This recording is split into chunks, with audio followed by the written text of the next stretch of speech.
Bien, si je me fie à l'ambiance en régie là-bas avec Laurent, Jonathan et Bastien, voilà, la matinée se passe très très bien. On sort d'un débat passionnant sur la géopolitique et on continue sur cette même thématique avec une intervention toujours passionnante avec Pascal Boniface qu'on retrouve et avec qui on va évoquer donc ces ruptures géopolitiques qui sont aujourd'hui un enjeu majeur pour les entreprises. Comment bien les gérer, comment bien les percevoir et les anticiper. On a beaucoup parlé d'anticipation avant.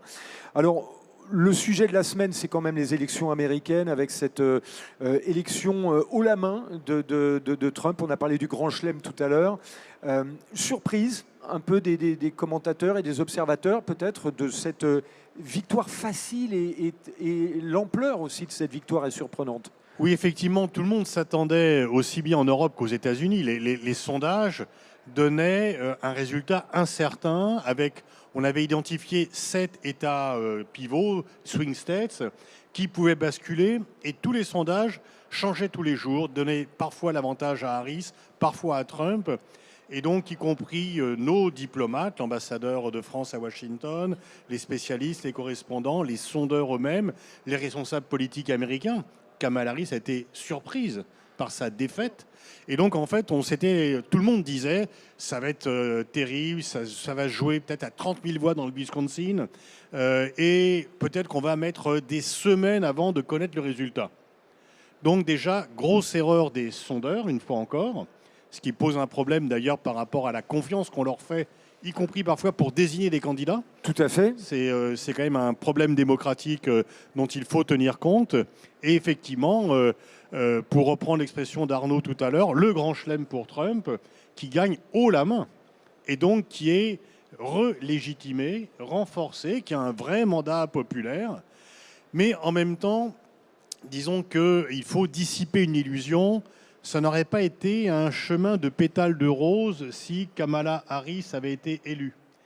Et on va avoir des difficultés. Alors, disons que leur personnalité est très différente. Kamala Harris est décente, courtoise, polie, bien éduquée. Et Donald Trump est tout l'inverse. Bon. Mais si on regarde le mandat de Biden, ça n'a pas été très favorable aux Européens d'un point de vue économique. L'Inflation Reduction Act, pour ne pas parler de l'affaire AUKUS au tout début de son mandat, où quand même cette grande vente de sous-marins à l'Australie a été torpillée, si j'ose dire, par un coup quand même qui a été, on a parlé de trahison. C'était une trahison, Voilà. des Américains vis-à-vis de l'Europe. Et en fait, ce qui était étonnant, d'ailleurs à l'époque, il faut le mettre en perspective, c'est que les Américains étaient étonnés de notre étonnement. Pour eux, c'était normal qu'ils fassent cela. Alors que nous, That's business. Voilà. That's business, man. Alors que nous, on disait, non, entre alliés, ça ne se fait pas, etc. Bon, au moins, les choses sont claires avec Trump. Il a le Congrès pour lui, les 2 chambres, il a l'opinion pour lui. Et donc, la grande difficulté, on apprend ce matin qu'il va y avoir les élections en Allemagne. La coalition était très faible. Olaf Scholz avait perdu les élections européennes. Sa coalition a perdu toutes les élections partielles dans les Landes de l'Est, ce qui l'a obligé à changer. Donc là, l'Europe se montre par rapport aux États-Unis en période de difficulté avec les 2 pays majeurs, la France et l'Allemagne, disons maintenant l'Allemagne et la France, dans cet ordre, Tout à fait. qui ont des problèmes. Donc on va voter en mars en Allemagne. Donc il ne va pas se passer grand-chose d'ici là. Et rappelez-vous que lorsque la dernière élection de Mme Merkel, elle a mis 4 ou 5 mois à mettre en place une coalition. Parce que là, Olaf Scholz vient de se séparer de son ministre des Finances, je crois. Oui, et donc tous les ministres libéraux quittent la coalition, donc va y avoir les élections. La coalition tombe, on devait voter en septembre, bon, enfin on l'avance. Mais donc là, l'Europe arrive en ordre dispersé, avec les 2 pays locomotives qui sont affaiblis pour des questions de politique intérieure. Et quand vous êtes en difficulté sur le plan de la politique intérieure, vous n'êtes pas fort. Je veux dire, Macron avait très bien résisté à Trump lorsque, dans son premier mandat, Trump a été élu en 2016, Macron en 2017, rappelez-vous, le bras de fer, y compris physique. La poignée de main. Voilà, bon. Là, le rapport de force est changé, puisque Macron a un boulet qu'il est minoritaire dans son propre pays, et que Trump, lui, revient regaillardi par le fait qu'il ressort des eaux. Bon. Oui. Donc on a un rapport de force qui est plus défavorable. Une Europe... En fait, il y a deux scénarios. Le premier scénario, tous les pays européens se disent, bon, allez, on y va ensemble. Et parmi les signaux positifs, c'est la déclaration de Donald Tusk, le Premier ministre polonais, qui a dit qu'il faut qu'on sorte de la dépendance. Venant de la Pologne, qui est le pays le plus pro-américain. Tout à fait, c'est ça qui est majeur comme retournement, parce que la Pologne a toujours été très, très affiliée aux États-Unis.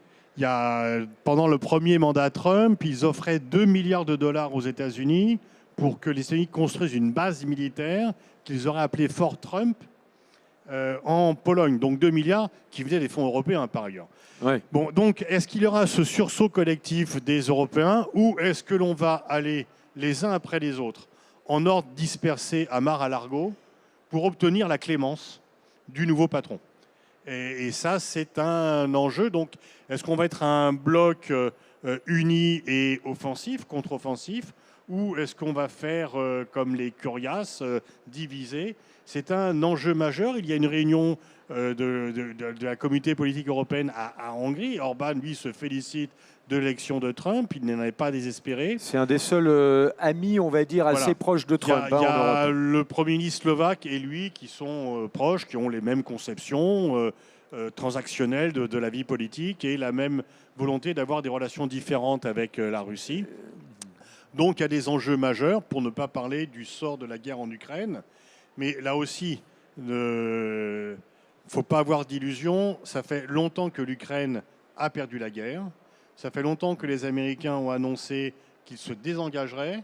Et disons que ça risque d'être très rapide avec Trump. Ça aurait été progressif avec Kamala Harris. Le dernier paquet d'aide des 61 milliards de dollars qui ont mis 6 mois à être négociés, les démocrates avaient dit c'est le dernier. Et en fait, même avec ce paquet d'aide, l'Ukraine perd régulièrement du terrain. Et je crois que par rapport à cette guerre, on a eu une approche émotionnelle de la guerre qui nous a empêchés d'être lucides. La réelle politique n'a pas la cote, mais l'irréel politique est pire. On a réagi de façon émotionnelle, mais parce qu'au départ, il y avait déjà une erreur stratégique quand même forte de Vladimir Poutine, qui pensait que ça allait être une guerre courte, que tout le monde allait se plier. Il y a eu c'est parti sur un porte-à-faux quelque part cette guerre en termes d'objectifs de la part de la Russie, la réaction émotionnelle bien sûr de l'Occident, qui ne croyait pas, quand les soldats se massaient à la frontière, on ne croyait pas que Poutine allait rentrer dans le pays. Non, et donc, j'avoue moi-même que 2 jours avant la guerre, je n'aurais pas parié sur la guerre. Absolument. Ni Hélène Carrère d'Ancos, ni les anciens ministres des Affaires étrangères. Déjà pour une raison, il y avait 160 000 soldats russes bloqués à la frontière.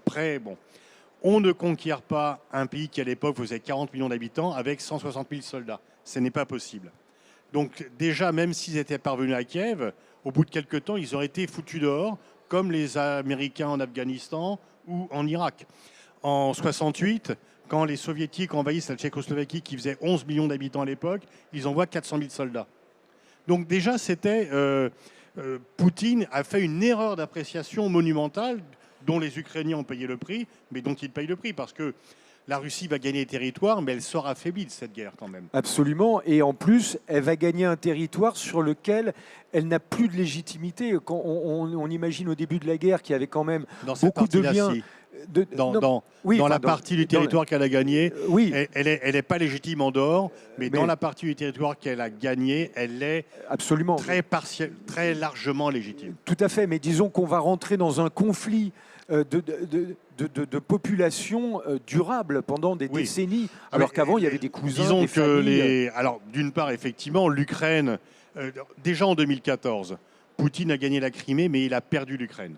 Il a perdu l'Ukraine parce que le sentiment national ukrainien, qui était mixte à la fois occidental et slave, est désormais pro-occidental et anti-russe. Le sentiment national ukrainien s'est fait contre la Russie. Et c'est bien sûr pire depuis la guerre et les crimes de guerre. Donc, effectivement. Donc, les buts de guerre de Zelensky, dont on a fait, nous, l'erreur de dire qu'ils étaient les nôtres, sont irréalistes. Il ne reconquérera pas les territoires perdus depuis 2022. pour 2 raisons simples, et sans parler de juger Poutine devant la Cour pénale internationale et que la Russie paye les dommages de guerre, c'est nous qui les paierons, c'est pas la Russie. Pour 2 raisons simples, c'est qu'il y a 4 fois ou 5 fois plus de Russes que d'Ukrainiens, et que nous ne compenserons pas cette infériorité numérique parce que la Russie a l'arme nucléaire. En plus, Et bien sûr. que pendant toute la guerre froide, on a toujours soigneusement évité une confrontation directe entre soldats de l'Est et soldats de l'Ouest. C'est pas maintenant qu'on va le faire. Donc on n'ira pas chercher Poutine à Moscou et on ne fera pas la guerre. Donc la signification, comme on ne veut pas admettre l'acquisition de territoire par la force, ce que la Russie va faire, c'est que les liens entre le monde occidental et la Russie sont durablement coupés. Il n'y aura pas de retour et même Trump ne pourra pas, malgré sa volonté. Rappelons d'ailleurs que pendant que Trump était président, il y a eu des sanctions supplémentaires sur la Russie. Mais donc il y a une coupure durable entre la Russie et le monde occidental du fait de la guerre, des crimes de guerre. Poutine va vouloir garder les territoires parce que ça justifie les 200 000 morts qu'il a fait subir à son pays. Mais il va perdre et que du coup, il est de plus en plus une dépendance chinoise. Bien sûr, parce que lui, il lui faut des alliés à un moment donné.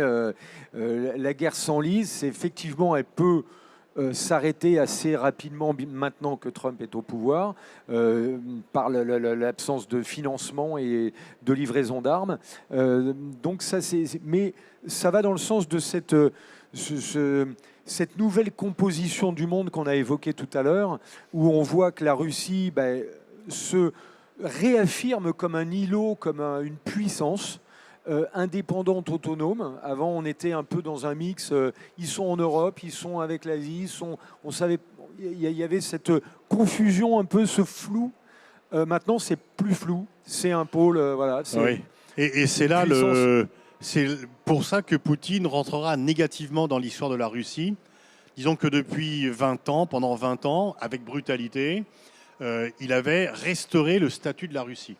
Il avait pris la Russie qui était un pays négligé, qui était un pays humilié, qui était un pays qui ne comptait plus sur la scène internationale. Il avait fait un retour en force sur la scène internationale en Afrique, au Proche-Orient, en Europe aussi. Et il pouvait parler d'égal à égal avec les présidents américains, malgré l'écart phénoménal de le PIB, le PIB, c'est le l'économie. PIB de l'Espagne, la Russie. Donc c'est quand même pas bon. Et là, en fait, il a détruit l'œuvre entreprise depuis Pierre le Grand et Catherine II des Russes, qui était de devenir une nation européenne. Et donc, il se retrouve coupé du monde occidental, coupé du monde européen, et il se réfugie sous une protection chinoise, protection qui lui coûte, parce que les Chinois ne font pas ça pour rien. Donc, la Russie n'est pas coupée du monde. Les pays africains, latino-américains ont toujours des relations avec, mais elle est coupée du monde occidental.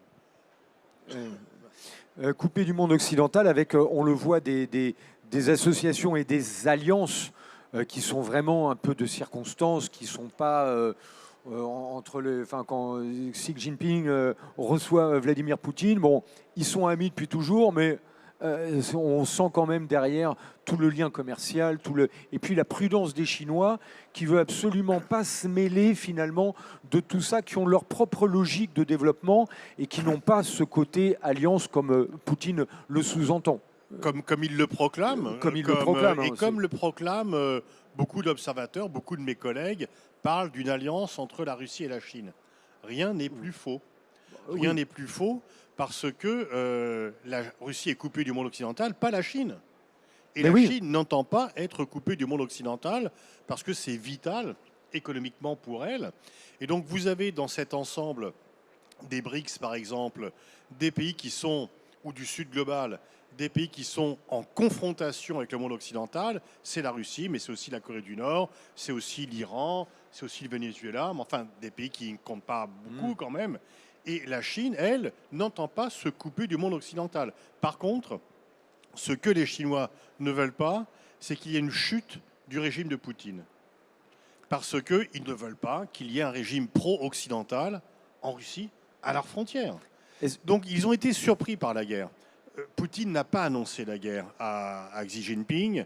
Et la guerre, au début, est une très mauvaise surprise pour les Chinois, pour 2 raisons. Enfin, pour plusieurs raisons. La première, c'est qu'eux n'aiment pas les guerres. C'est le pays de Sun Tzu. Les guerres, on les gagne sans les livrer.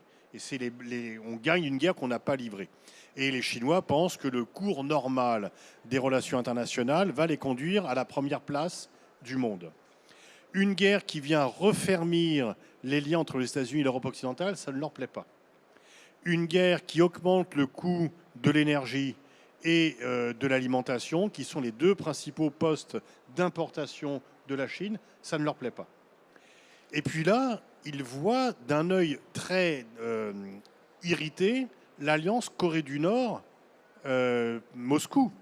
On dit toujours que la Corée du Nord est dans les mains de la Chine. Non, la Corée du Nord pour les Chinois, c'est un peu, vous savez, dans des familles, il y a toujours un tonton. Le trublion. Oui, le tonton un peu, bon, voilà, qui se tient mal à table, qui finit mal les repas, etc. Mais il fait partie de la famille. Bon, bah, la Corée du Nord, c'est pareil. Les Chinois ne veulent pas qu'il y ait des Coréens du Sud à leurs frontières. Ouais. Mais ils ont honte de la Corée du Nord. Et là, l'alliance Corée du Nord-Russie vient rapprocher la Corée du Sud du Japon et des États-Unis. Donc ils sont furieux contre cela. Donc en fait, la présentation qu'on fait d'une alliance solide comme le ROC entre la Chine et la Russie gère la Russie d'un pays qui a fait un geste catastrophique, mais qui est too big to fail. C'est qu'ils sont trop importants. Oui, d'une part, personne n'a envie qu'il y ait un trou de puissance dans un pays qui s'étend sur 11 fuseaux horaires. Les Chinois ne veulent pas d'un régime pro-occidental en Russie, mais ils n'aiment pas du tout la façon dont Poutine gère. Et alors, je ne vous dis pas l'affaire Prigojine, c'est incompréhensible pour les Chinois. Jamais ça ne surviendrait en Chine. Donc, ils trouvent que Poutine a été plus que maladroit, pour ne pas dire inconséquent. Et dans ce rapport-là, parce que les Chinois aussi, il y a cette incertitude de qui peut venir derrière Poutine. Parce qu'aujourd'hui, il a tellement fait le ménage autour de lui, il a tellement tué tout le monde, tous ceux qui n'étaient pas avec lui sont tombés de la fenêtre, etc. Il y a eu un tel écrémage autour de lui qu'on se dit qui succède à cet homme-là. Alors effectivement, c'est l'isolement des hommes forts, c'est de se méfier des numéros 2 pour qu'on ne lui succède pas. Qui va remplacer Poutine? Je crains que ce ne soit pas un Gorbatchev. Je crains que ça soit quelqu'un qui sera produit du système et qui sera effectivement, dont la mission sera de maintenir les avantages des oligarques et de la famille et de ceux qui profitent d'un système hautement corrompu dans lequel les matières premières sont au service d'une poignée et non pas de la population. Alors, donc je crains que le grand virage, de nouveau, l'idéal, ça serait effectivement quelqu'un qui dise on repart de zéro, on fait comme Gorbatchev, mais en fait, Gorbatchev est très populaire dans le monde occidental, il est très impopulaire en Russie, parce que les Russes l'accusent d'avoir tous cédé aux Occidentaux. La grande phrase de Poutine, ce n'est pas uniquement que la disparition de l'URSS a été la plus grande catastrophe du XXe siècle, géopolitique du XXe siècle, c'est une phrase que l'on cite moins, mais qui est très ancrée chez les Russes. C'est que la grande erreur des Russes, après la fin de la guerre froide, est d'avoir fait confiance aux Occidentaux, et que la grande erreur des Occidentaux est d'avoir pris cette confiance pour de la faiblesse. C'est à méditer, c'est très bien à garder en tête, voilà, ça, effectivement. Et donc, les Russes, nous on dit que c'est pas vrai, mais les Russes estiment avoir été humiliés par les Occidentaux. C'est peut-être pas vrai, mais ils le pensent. À partir du moment où tout un peuple pense quelque chose, ça devient vrai.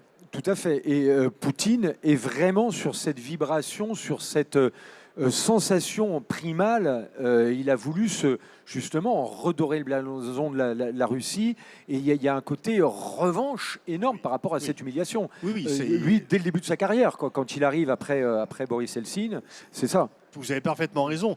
La différence, c'est qu'au départ, il fait ça de façon rationnelle et il gagne. Parce qu'effectivement, si vous prenez... Et moi, méthodique quelque part, il y a un côté... J'allais avant, maintenant, je suis après d'y retourner au forum de Valdai, qui était un forum de géopoliticiens qu'il venait conclure. Il acceptait un débat, d'ailleurs, il était vraiment assez fluide, il acceptait des questions même gênantes, etc.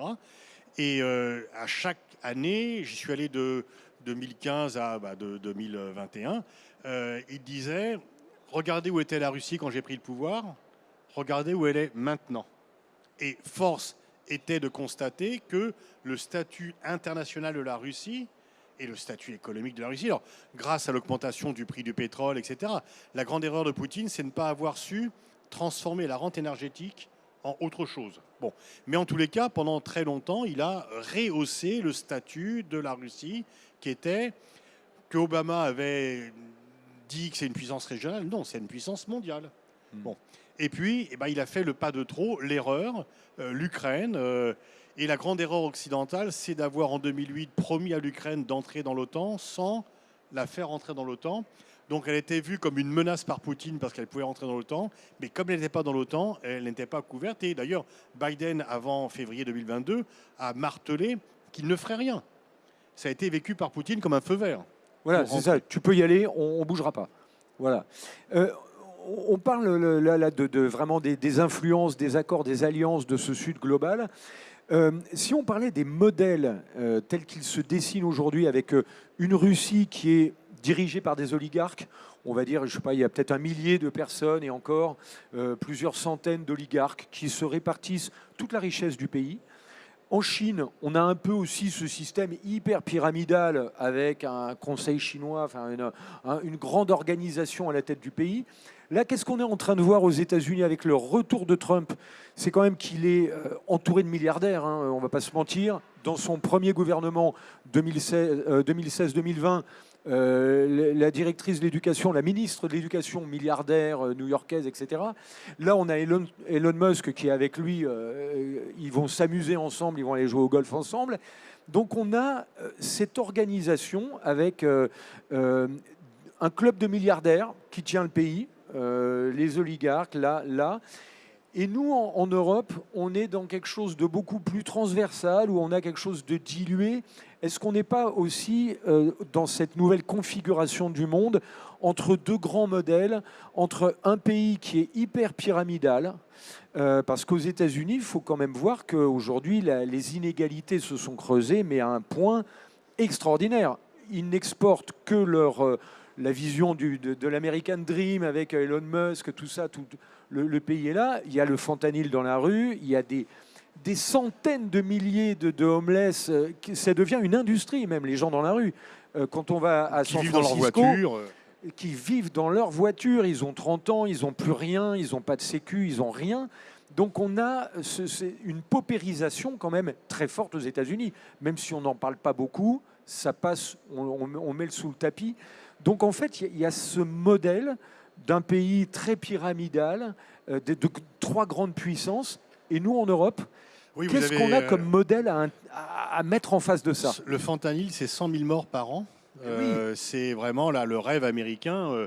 Alors à la limite, en Chine, ça irradie plus. Il n'y a pas ce phénomène d'homeless en Chine, contrairement aux États-Unis. Par contre, il y a autant de milliardaires à l'Assemblée nationale du peuple qu'au Congrès américain. Donc en fait, dans les deux cas, et l'indice Gini est bon. Mais quelque part, la Chine, il y a la constitution d'une classe moyenne. Et je veux dire, aujourd'hui, nous, on a toujours cette vision, la Chine, c'est pas bien, c'est une dictature, mais les Chinois pensent pas ça. Il faut toujours voir comment les autres pensent, pas comment nous, on pense pour eux. Bien sûr. Si vous êtes Chinois, vous pensez que vous n'avez jamais, en 5000 ans d'histoire, vous n'avez jamais été aussi heureux. Et c'est un géopolitologue singapourien, Kishore Mahbubani, qui dit PCC, ça ne veut pas dire Parti communiste chinois, ça veut dire partie de la civilisation chinoise. C'est-à-dire que la grande réussite de Deng Xiaoping puis de Xi, c'est d'avoir restauré la fierté nationale chinoise. Et en fait, aujourd'hui, le Parti communiste, c'est 2 mamelles de légitimité, c'est le capitalisme et le nationalisme, qui ne sont pas dans le bréviaire marxiste d'habitude, quoi. C'est pas bon. Donc on a effectivement, là aux États-Unis, ça va être terrible parce qu'ils vont diminuer les impôts, augmenter les dépenses. Les taxes qu'ils vont mettre vont plutôt peser sur les classes les plus populaires qui ont besoin d'acheter des produits pas chers. Walmart va souffrir. S'il met vraiment 60% de taxes sur les produits chinois, Walmart va être en difficulté. Et qui achètent chez Walmart, ce n'est pas les milliardaires qui vont voir leur imposition diminuer parce que c'est pour ça qu'ils financent les campagnes. L'argent qu'ils donnent dans les campagnes, d'une part, est défiscalisé. L'argent qu'ils donnent dans les think tanks, c'est pour mettre en avant un programme. On est passé d'un taux d'imposition de 50% au plus haut sous Nixon à 25% aujourd'hui. Et donc, la grande victoire de Reagan, c'est de dire l'État n'est pas la solution, l'État est le problème. Et c'est quelque chose que même les démocrates, y compris Clinton, avaient suivi par là. Donc, ils ont gagné la bataille des idées. Et effectivement, vous allez avoir un programme. Elon Musk va être en charge de ce qu'on appellerait la réforme administrative en France. Donc il va aller à la hache. Mais à la hache dans les unités, bien sûr. Tu bosses pas dehors. Hop là, Et puis, hop. disons que toutes les agences de protection de l'environnement, elles vont disparaître. Ouais. Elles vont disparaître. Par contre, les agences spatiales, oui, elles vont continuer. Et donc, sur la voiture Notamment avec électrique, sur le SpaceX. spatial, et voilà. Donc, Et les conflits d'intérêts vont être majeurs. les conflits d'intérêts vont être majeurs et on le voit, et c'est vraiment une confrontation de deux modèles finalement qui est en train de se dessiner avec des gros blocs hyper pyramidaux avec une classe dirigeante multimilliardaire et qui ils sont entre milliardaires, ils ont tout pouvoir. 22 Il y a plus milliards, de loi. les dépenses électorales, 22 milliards. Mais là, c'est 22 milliards de dollars, les dépenses électorales pour cette élection-là. Donc, rappelons qu'en France, le plafond est de 22 millions. oui, Pas- ça donne l'idée déjà. Ouais. Ça donne l'idée. Et alors, le modèle européen, si on revient à l'Europe, une fois qu'on a cartographié un peu cette recomposition, le modèle européen aujourd'hui, le petit slogan qu'on entend toujours, les Américains inventent, les Chinois, enfin les Asiatiques copient et les Européens réglementent. Comment nous, on peut se servir aujourd'hui de la prise de conscience qu'on a, de tout ce qu'on met sur la table, et aussi de notre potentiel, parce que on a plein de choses dans les mains et on ne s'en sert pas forcément à bon escient, Oui. et on le revendique pas suffisamment peut-être. Alors, le risque, c'est qu'on ait une commission faible.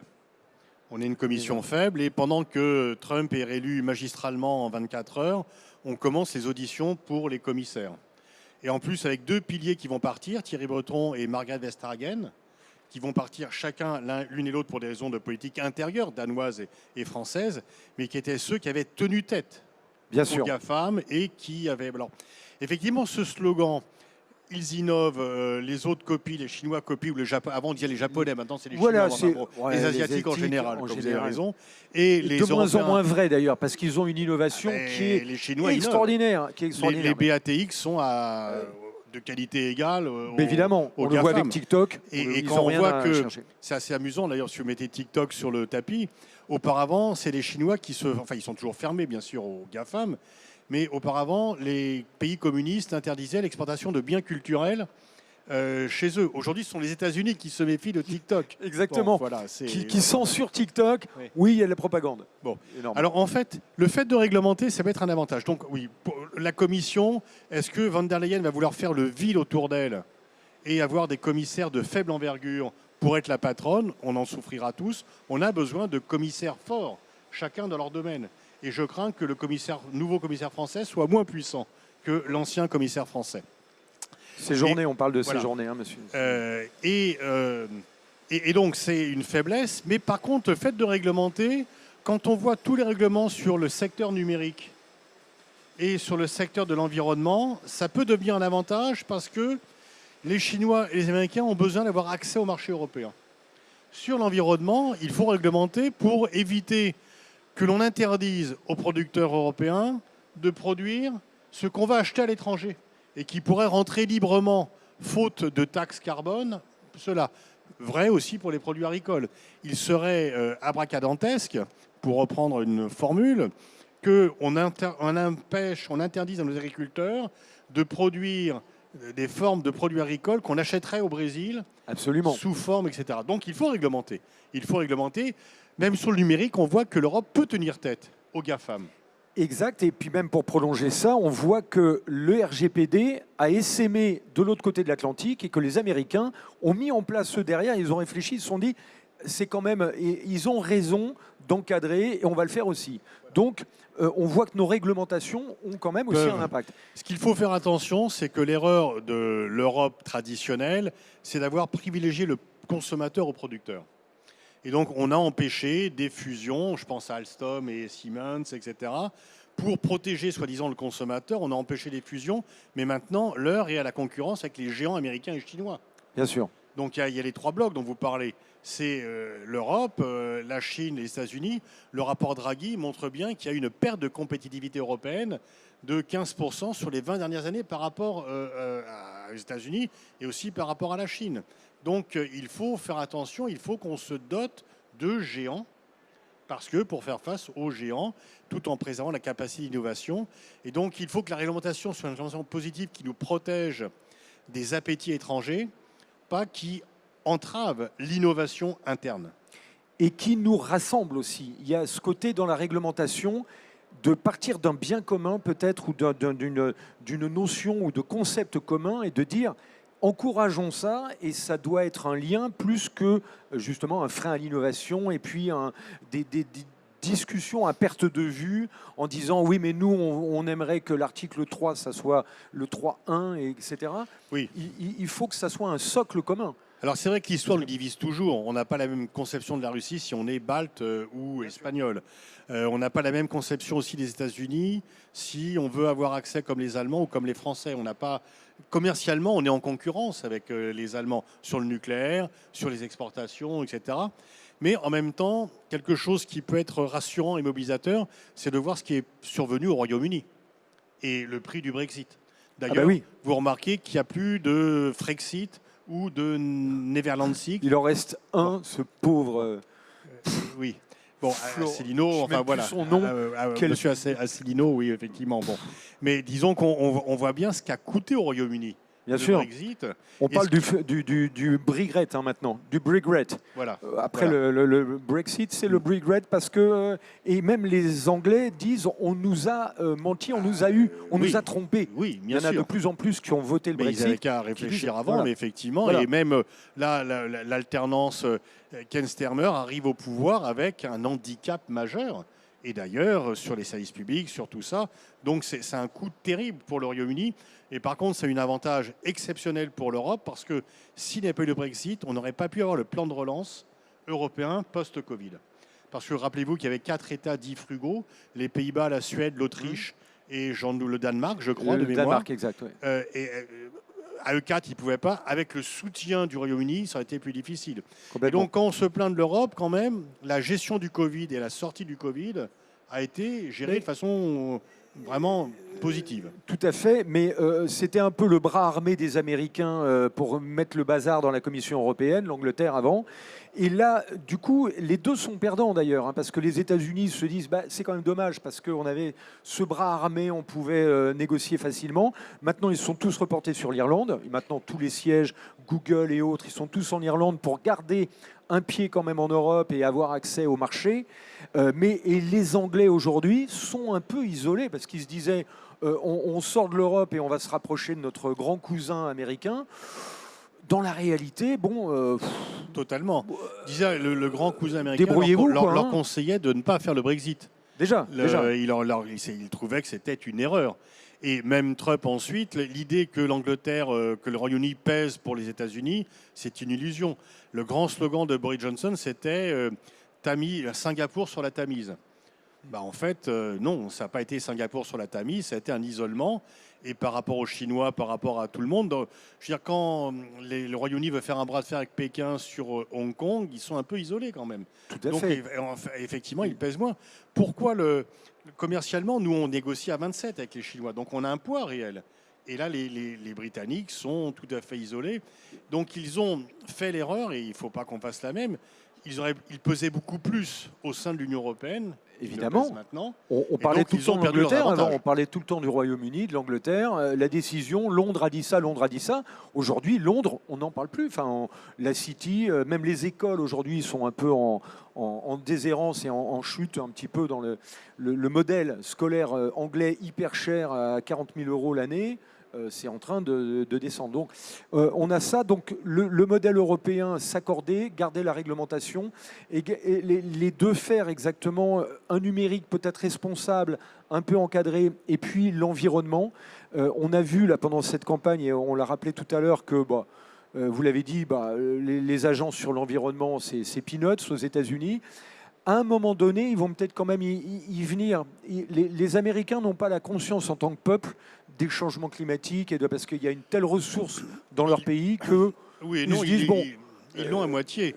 C'est-à-dire que quand Trump a fait sortir les États-Unis de l'accord sur le climat de Paris, bien sûr, la moitié des États fédérés continuent de le respecter. Donc en fait, il y a vraiment... Les États-Unis sont des États désunis en réalité. Oui. C'est qu'il y a vraiment des activistes très pro-environnement et d'autres qui sont très pro-drill, comme martelait Trump, etc. Mais effectivement, l'Europe est quand même un peu un modèle en termes de protection de l'environnement. Il y a un modèle qui est observé. Elle va réduire sa consommation carbone plus tôt que les autres. Et c'est quelque chose qui est observé, qui est un avantage, mais à condition qu'on se protège et qu'on ne se laisse pas piller par les autres. Mais on va avoir, à mon avis, des débats très durs sur l'environnement aux États-Unis, parce qu'effectivement, Trump va démanteler tout le système fédéral de protection, et cela va accélérer. Je dirais que, de même que l'élection d'Obama a réveillé une forme de racisme anti-noir aux États-Unis, le démantèlement de Trump va réveiller aussi une conscience environnementale aux États-Unis par contraste. Par contraste. Et, dans les opinions. Oui, parce qu'aujourd'hui, on l'a souligné tout à l'heure, ce côté assez imprévisible de ce grand chelem de Trump là, mardi soir. Les gens votent à 90% par émotion, et on est aujourd'hui dans un monde tellement, on l'a évoqué tout à l'heure, tellement mouvant, on va dire, que beaucoup de gens agissent aujourd'hui uniquement par émotion. On l'a dans les réseaux sociaux, on a cette instantanéité qui justement favorise des réactions hyper émotives en permanence. Oui, c'est pas nouveau, il y a toujours eu cela, mais disons que c'est beaucoup plus viral, effectivement, que les algorithmes favorisent un peu les contradictions, l'antagonisme est plus écouté que le compromis, donc on pousse à ça. Et effectivement, vous voyez dans nos pays, disons que moi j'ai connu les États-Unis où il y avait des motions bipartisanes, où il y avait des projets de loi bipartisans, démocrates, républicains. Ce n'est plus possible. Ce n'est plus possible. En Angleterre, les Remainers et les Brexiteurs ne se parlent plus. C'est-à-dire qu'ils ne sont plus en état de se parler. En France, on commence à voir ça et on a effectivement des climats où il n'y a plus des rivaux, il y a plutôt des adversaires. Donc nos démocraties sont un peu minées par l'antagonisme des positions qui fait qu'aux États-Unis, les démocrates sont convaincus que la démocratie est menacée dans leur pays, et les républicains étaient convaincus que leur pays était menacé par les démocrates. Oui. Donc on est vraiment sur des positions antagonistes. Avec des visions du danger tout à fait différentes. Les républicains, on nous a volé l'élection en 2020, et les démocrates, il a donné l'assaut du Capitole, quoi. Voilà, chacun voit midi à sa porte. Des questions, je vois que l'heure tourne, c'est incroyable. Question, monsieur, on va vous apporter un micro tout de suite. Après, on va parler de l'entreprise. On va finir peut-être sur la clé que peuvent apporter les entreprises. Monsieur, question. Oui, bonjour. Merci beaucoup pour ce tour d'horizon hyper clair et très, très intéressant. Quel serait l'impact, quel pourrait être l'impact sur le tissu économique français, notamment au niveau des PME? En tant que chef d'entreprise, moi, mes clients sont dans différents secteurs, plutôt PME. Et voilà, est-ce que ces incertitudes-là, ou peut-être même l'élection de Trump va créer une certaine certitude, je ne sais pas, qu'est-ce que ça peut avoir comme impact sur l'économie française? La grande crainte pour le tissu économique français, c'est le tarif, les taxations des exportations françaises vers les États-Unis. Et ça représente quand même un flot important, je crois 45 milliards. Et donc la crainte, c'est que Trump veuille faire des exemples. Alors les exemples les plus communs, c'est les vins et spiritueux et le luxe. Et je pense que le secteur du luxe sera moins atteint parce que 10% de taxes sur un produit très cher, bon, en fait, ça passe, il y a une telle attractivité, ça sera peut-être plus dur pour le secteur agroalimentaire et vin et spiritueux. Mais l'autre danger pour notre tissu économique, c'est que si Trump met vraiment des taxes à 60% sur les produits chinois, les Chinois vont faire une pression d'enfer pour réexporter vers l'Europe ce qu'ils ne peuvent plus exporter vers les États-Unis. Et la grande crainte générale, c'est qu'une taxation à ce point-là ne résolve pas les problèmes et vienne plutôt déséquilibrer l'ensemble des échanges économiques. Donc il faudra voir s'il met sa menace à exécution ou s'il se dit, vous voyez, parce que l'autre scénario, Elon Musk est très important dans l'entourage de Trump. Elon Musk a la plus grande usine Tesla, elle est en Chine. Et l'usine Tesla en Chine, elle appartient à Tesla Musk et pas en code share avec un entrepreneur chinois comme d'habitude. Donc il y a un scénario qu'on peut envisager sur le fait que Trump, qui aime bien dire qu'il a l'art du deal, signe un accord avec les Chinois, ce qu'il avait failli faire avant le Covid d'ailleurs, demandant aux Chinois d'acheter des produits agricoles massivement aux États-Unis. Les Chinois en ont besoin parce que les Chinois, c'est 8% des terres agricoles mondiales et 21% de la population. Donc ils sont en déficit structurel alimentaire. Et donc si Trump peut dire qu'il a signé un accord qui est bon pour les farmers américains, que les Chinois vont acheter massivement des produits agricoles américains, il peut ne pas se lancer dans une guerre commerciale avec la Chine. Dernier point sur les relations Chine-États-Unis, Trump n'est pas un adepte de la démocratie comme Biden. Donc le fait d'aller défendre la démocratie à Taïwan, ce n'est pas son souci. Oui. Il ne va pas rentrer en conflit sur Taïwan avec la Chine. Et puis je pense que les Américains en ont un peu marre aussi d'aller de mettre des conflits, etc. Ils ont vendre des armes, utiliser nos voilà. armes, mais nous on n'y va pas, quoi. Oui. Mais en tout cas, oui, les PME, c'est ça que je voulais peut-être boucler pour la fin de cet entretien. Pour les entreprises, monsieur parle des PME, les gens, la sécurité ici, tout cet écosystème que nous avons ici, on est sur du service. Moi, je trouvais que c'est quand même une force, c'est une faiblesse des fois de ne plus avoir d'industrie. Par contre, on a développé beaucoup de services. Non, mais surtout, on a des services qui sont compétents et qui sont très renommés. Complètement. C'est-à-dire que complètement. Je veux dire, la plupart des PME, dans le service, dans la sécurité, aussi, je pense, les services d'alimentation, etc., tout ça, Sodexo. Enfin, il y a, je veux dire, même s'il y avait une hausse des tarifs, je ne pense pas que ça puisse impacter de façon massive le tissu, parce que quand vous avez un partenaire qui a fait ses preuves, qui vous rend justement des services qui sont quasi vitaux, bien sûr, vous ne changez pas de fournisseur aussi rapidement. Et donc je pense que la force du tissu des PME, surtout dans ce secteur en France, c'est leur implantation.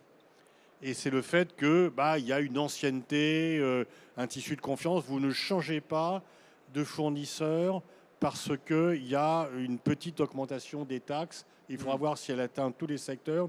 Donc ça peut être brutal pour...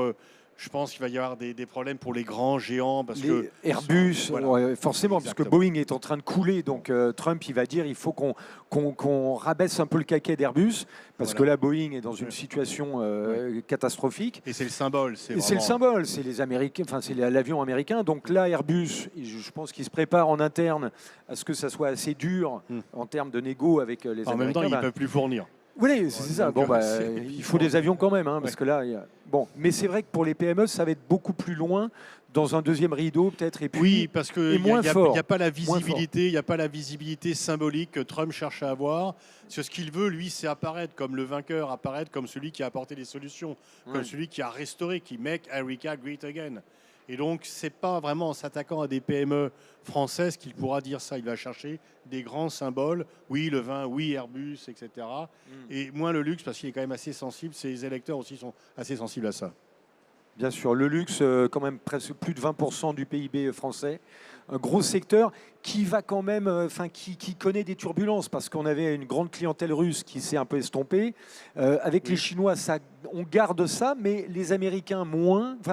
Il y a un peu une... Oui, mais en même temps, dans le secteur du luxe, l'émergence du Sud, c'est qu'on voit des clientèles nouvelles tout à fait, en Turquie, au Brésil, Indonésie, des pays qui auparavant, et qui, en fait, c'est un peu le conformisme social, c'est que le premier signe de réussite pour des nouveaux riches, c'est d'avoir les produits que les anciens riches, les anciens riches ont. Quoi. Voilà, exactement. Donc, voilà, le luxe se transfère. Peut-être dernière question, madame, et après, mais on est bien, mais c'est tellement intéressant. Madame. Oui, bonjour monsieur Boniface, merci beaucoup. Je voulais, en fait, vous avez assez peu parlé de l'Afrique. Quel est votre sentiment sur la position de l'Afrique dans le monde? Merci pour la question. Position de la France en Afrique ou la position de l'Afrique?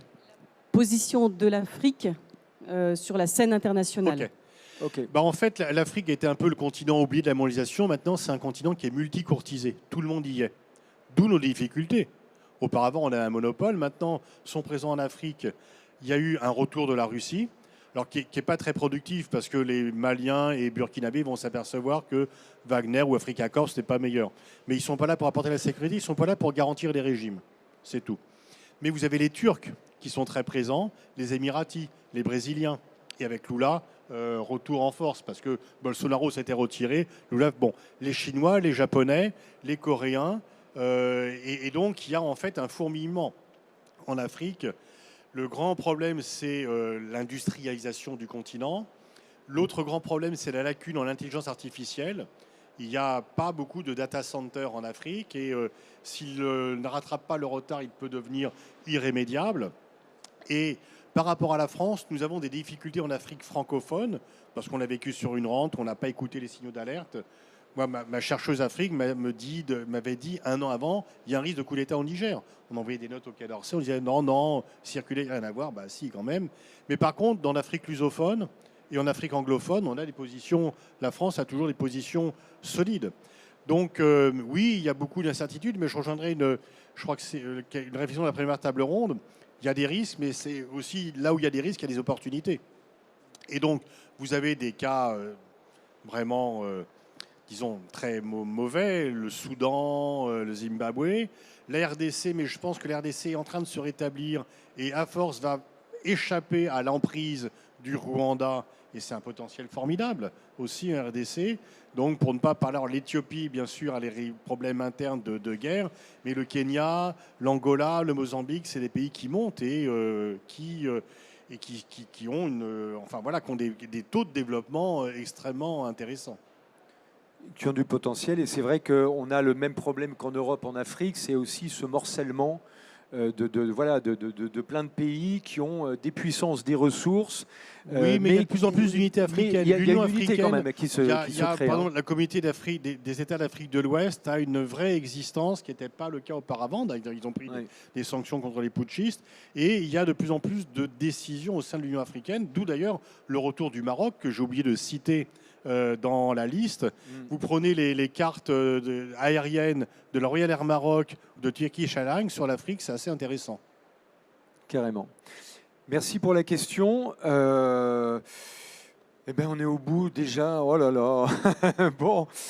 Un grand merci. On aurait continué merci des à heures. vous. Merci à un vous. grand merci, Pascal Boniface.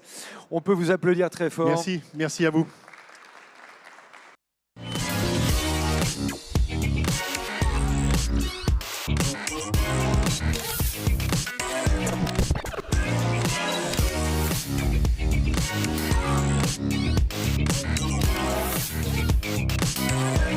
Yeah.